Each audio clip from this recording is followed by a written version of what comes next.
Welcome to the Story Partners Podcast. I'm Annie Manus, and we're so glad you found us.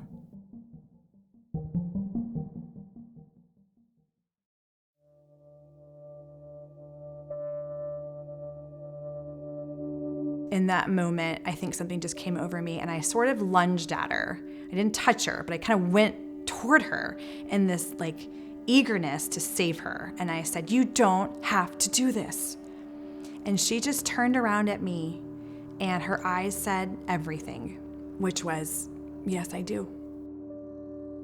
And she communicated to me without saying a word, "I do have to do this. You have no idea what my life is like. You don't know what's going to happen to me when I get into this car. You don't know what's going to happen to me when this appointment is over. You don't know what my life looks like. You know nothing about me. And if you did, you would know that I had to do this." I mean, that is everything she communicated to me. And she got in the car, shut the door, and she drove off. And I was paralyzed.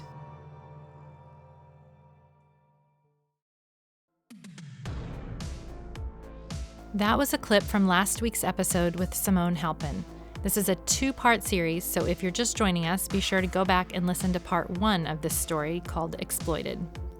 In part 1, you heard the backstory of Simone, her tragedies, her struggles, and how God was preparing her for the work that he was about to call her into. Most of us are aware that the issue of commercial sexual exploitation is a huge problem in today's world. As Simone's eyes were open to the reality of this problem in her own community, she just couldn't look the other way. This is Season 2, Episode 11, Part 2, Exploited. There was a night where the Rose of Sharon team, who I'd been doing ministry with, said, "You need to do what we're doing with your own church. You've been doing it long enough with us. Let's multiply. If you can get a group of women together and we have a group of women together, we can cover double the amount of ground." And I was nervous about that, but I knew they were right. And so we started doing outreach through the church that I belonged to at the time. And in preparation for our first night of doing outreach, I gathered as many people as I could to stay at the church and pray and worship and read scripture and, pray for the city. And then there was a small group of us who got in a minivan and drove around the city and did what we were trained to do and talk and pray with women. And that night in preparation, we as a group, and I probably led the beginning part of it before we went and did outreach ourselves, I read from the book of Nehemiah. And it's just a powerful example of someone who hears of a city in ruins and is heartbroken over it and doesn't know what to do. So the first thing Nehemiah does throughout chapter 1 is he fasts and he prays. And that night was our version of that. Lord, we don't know what to do. I know now that there are over 24,000 women and girls who are sexually exploited in the state of Illinois every single year. So that feels so overwhelming. And at this point, we're just offering a 30-second prayer. So it felt like, how are we going to go from helping women come out of this when right now all we're doing is praying, to hoping and believing that we could help over 24,000 of them. So this goes away.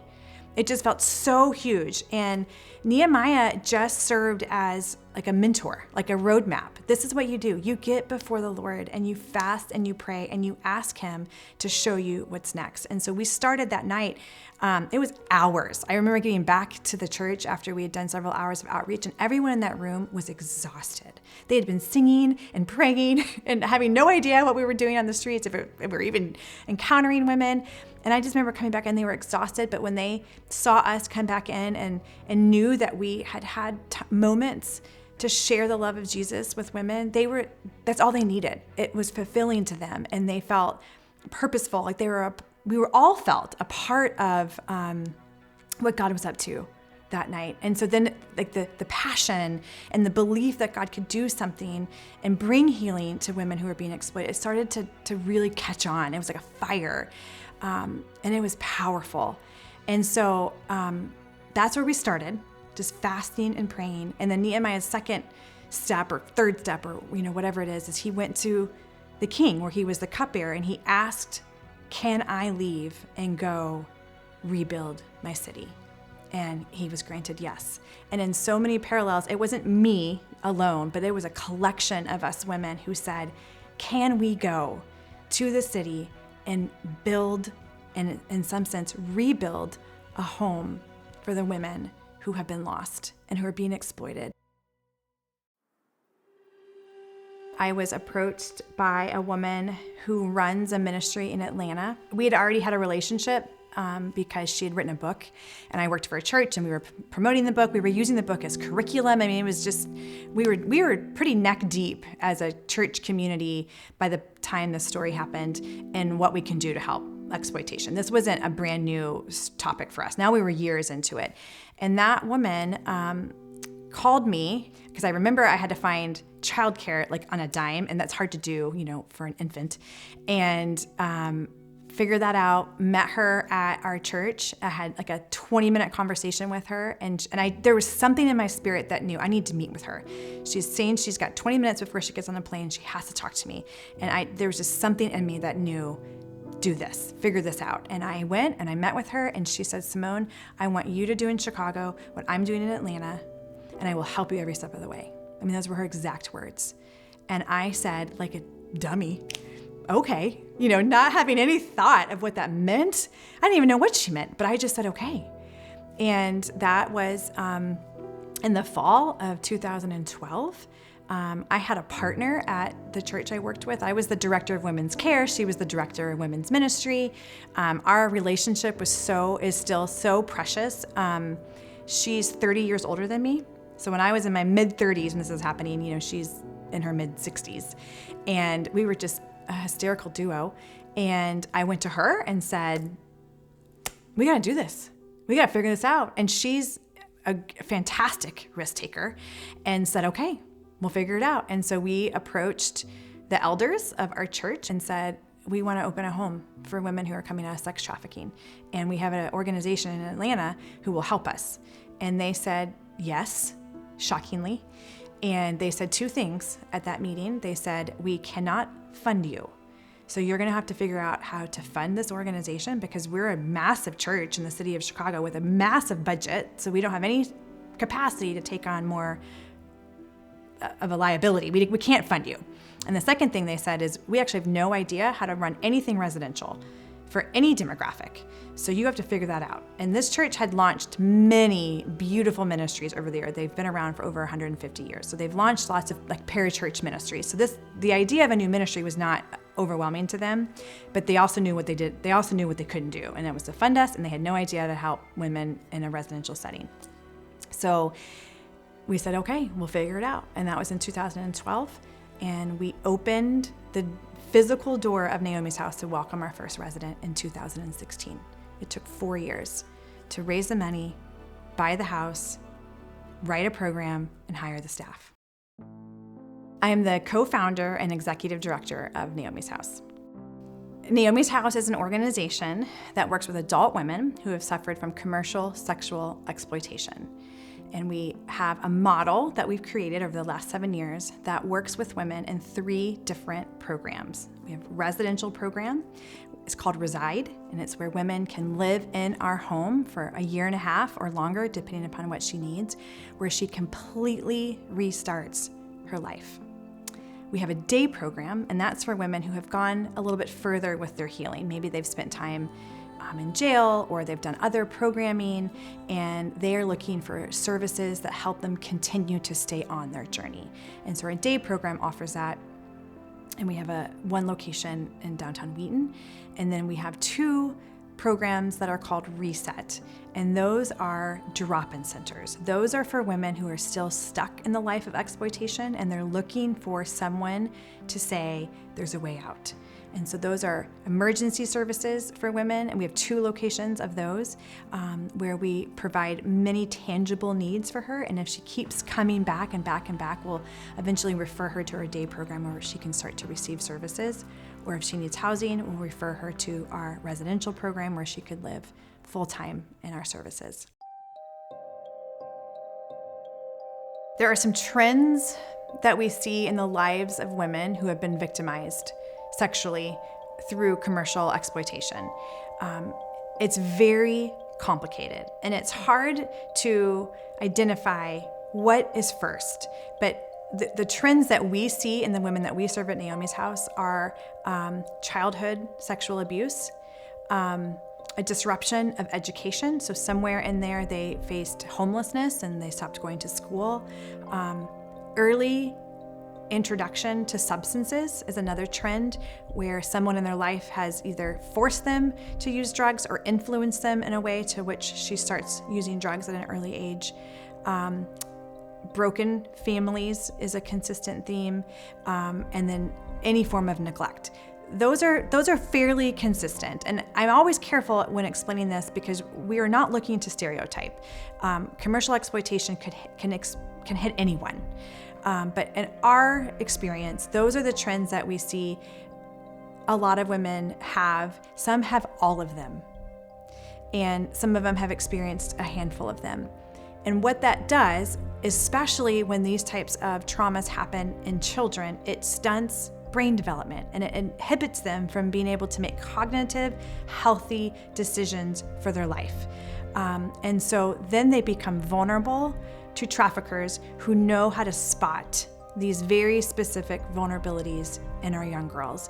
And some of them, it takes 2.2 seconds, and she's instantly in love with the trafficker who is showing her the affection that she has missed, what she thinks she has missed her whole life or has missed her whole life.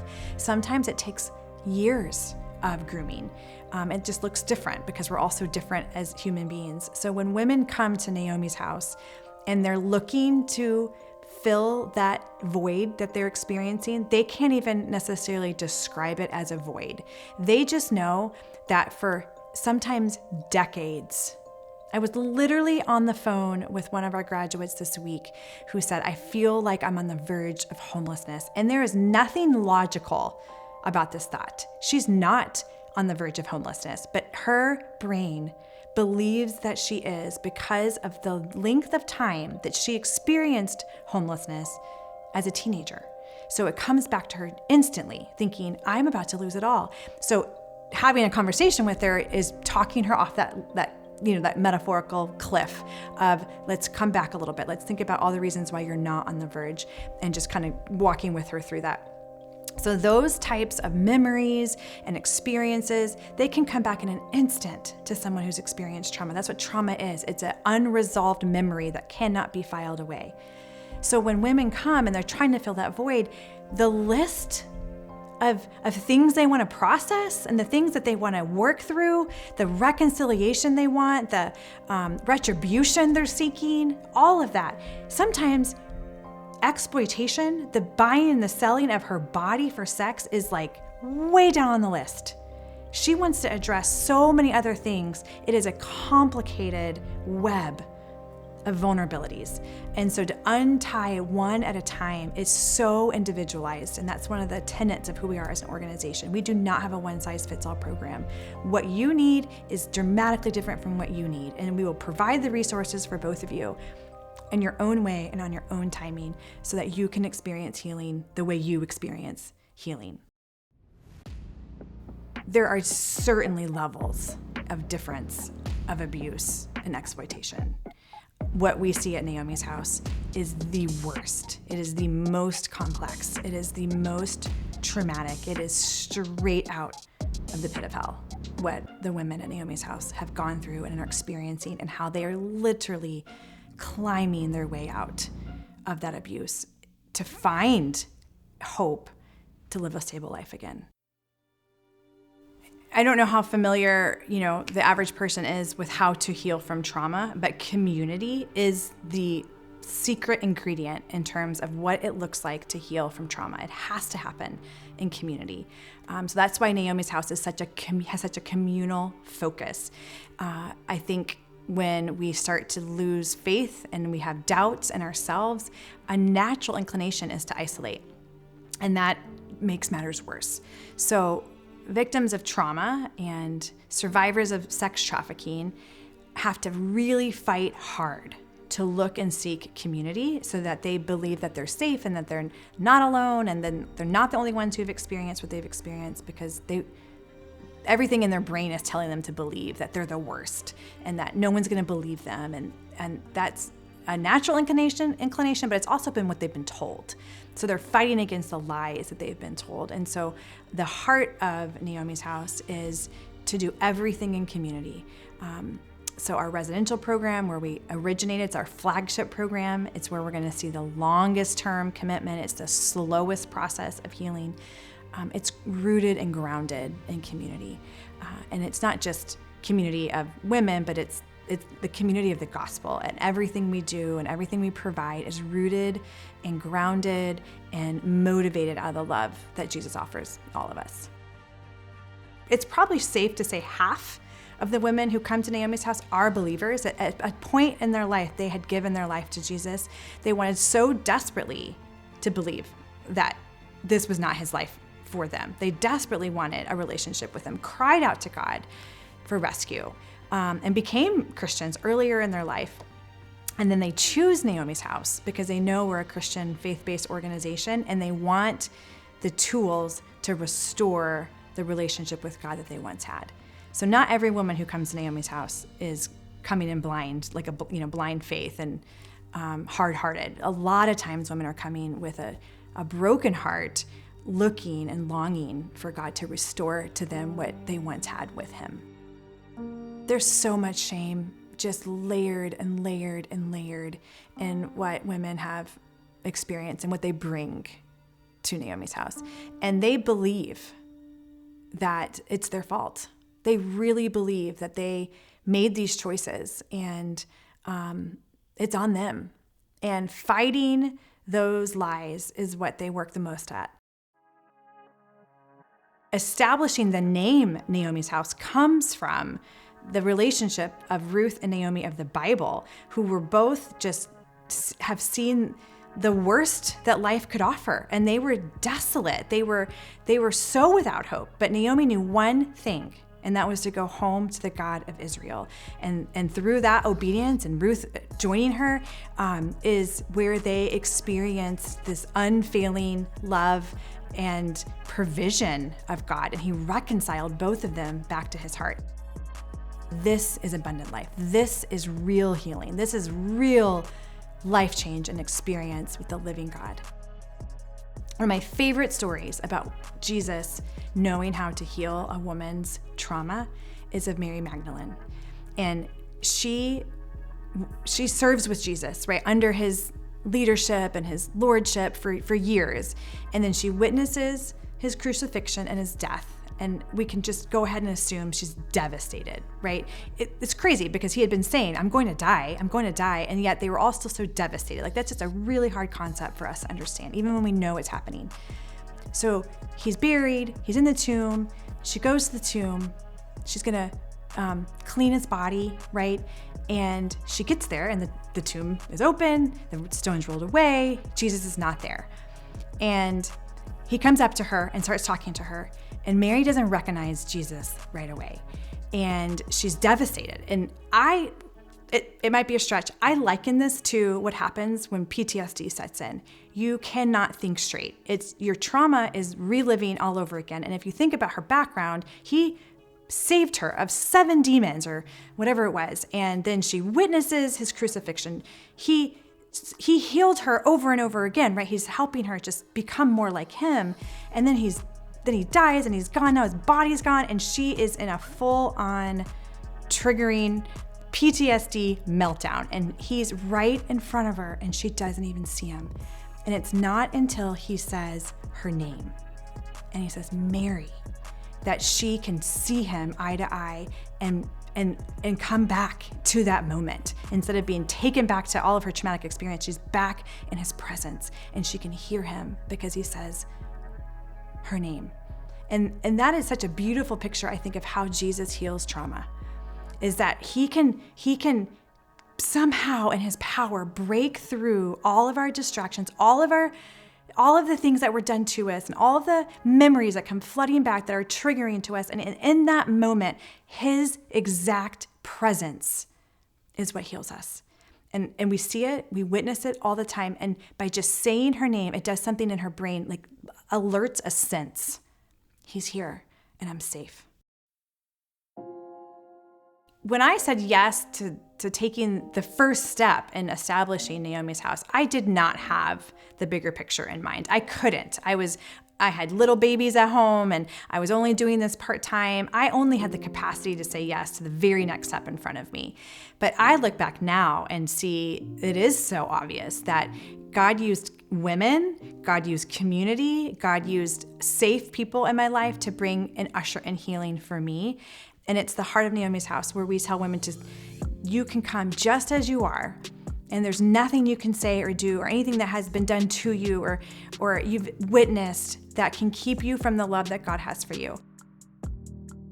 The power of the women that we serve and their strength and their courage, it continues to change my life. I am so inspired by the women that we serve and how they point me to Jesus. I'm a better person because of those women.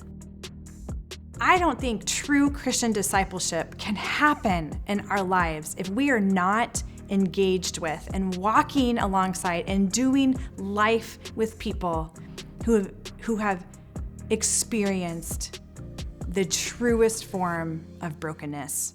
When God says he loves the marginalized and he loves those who are forgotten, who are outside of the city gates, that is where God's heart is. So if we want to know God, we want to experience his radical love and we want to see miracles and we want to experience the presence of the Holy Spirit, we have to get outside of our city gates and sit and do life with and sit at the feet of women who can teach us what it's like to feel like you have nothing and then God shows up.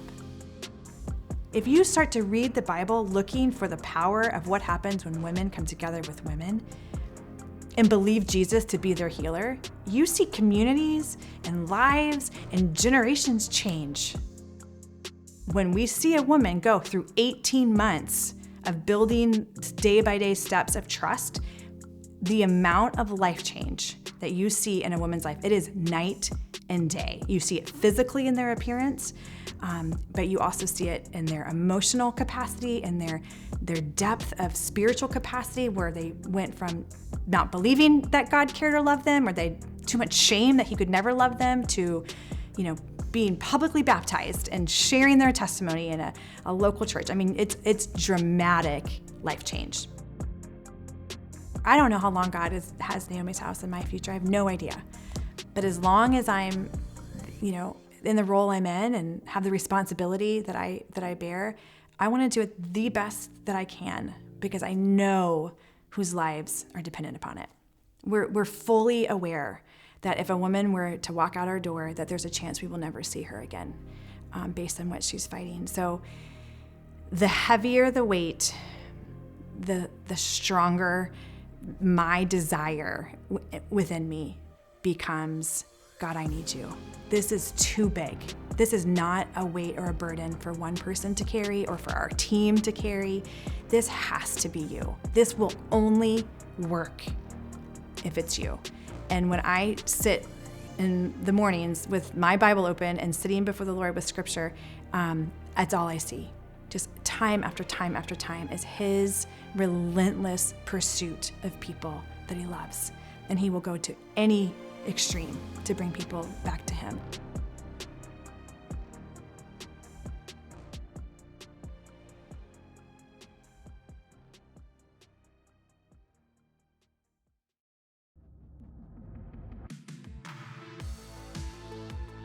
Somehow, in this twisted world, we have decided that human beings can be turned into objects for our consumption. But Jesus wants to undo this broken culture. Jesus sees each human being as precious, made in his image. He loves us and he wants to bring us out of our broken circumstances and make us whole. The gospel really is good news. It's salvation from the mess. Simone's work, along with the team at Naomi's house, is about bringing the reality of God's restoration and healing to women who have experienced some of the most difficult of circumstances. If you sense God stirring you as you listen to this story, we would encourage you to pray and ask him how he might want you to get involved. There may be local ministries for you to connect with, or if you're specifically interested in the work of Naomi's house, Be sure to check out their website, naomishouse.org, to learn more and to find out how you can get involved. I'm terrified. It's dark. I'm in this vehicle that's not mine, and I'm unable to process things. Our next episode is pretty intense. Matt Slavic was a brand new teacher who was chaperoning a school field trip, and everything goes wrong.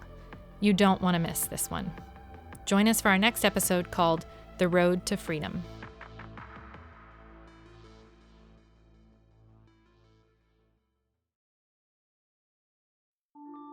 Hi, my name is Sarah and I'm from Austin, Texas. I love Story Partners because hearing people's real-life stories of faith through trials builds my own faith, and it's so encouraging to me. Story Partners is a nonprofit ministry that tells stories that point people to Jesus. We tell these stories through short documentary films as well as this podcast. We're a crowdfunded ministry funded by monthly giving from people like me. To learn more or to join our crowdfunding community, visit us at storypartners.org.